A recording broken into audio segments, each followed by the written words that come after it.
The game of soccer is now being slowed down with the addition of VAR, which is frustrating to the fact that the game is a non-stop play of 90 minutes.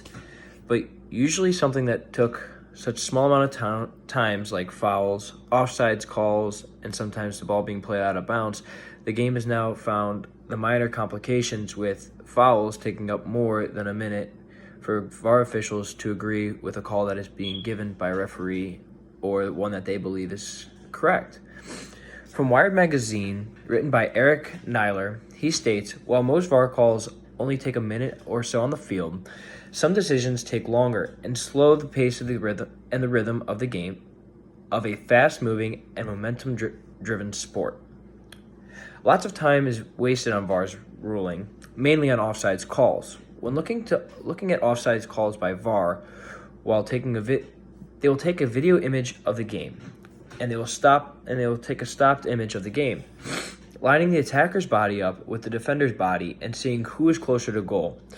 Sometimes this takes forever, due to the process of to the extent that VAR has gone with making these calls.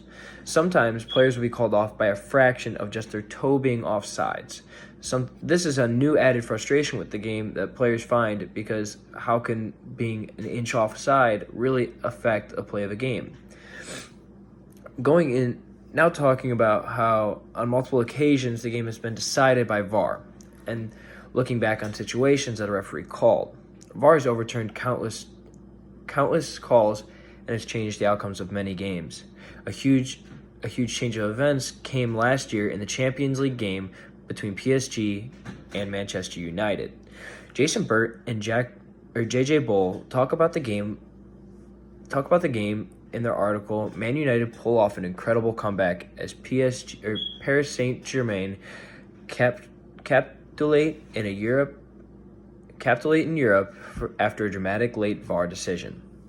As Manchester United were looking to be knocked out of the quarterfinals due to PSG's previous game, because they'll play 2 matches, they're looking to be knocked out. After a closer look of a call that the referee said there was no foul penalty given, VAR took a relook at it.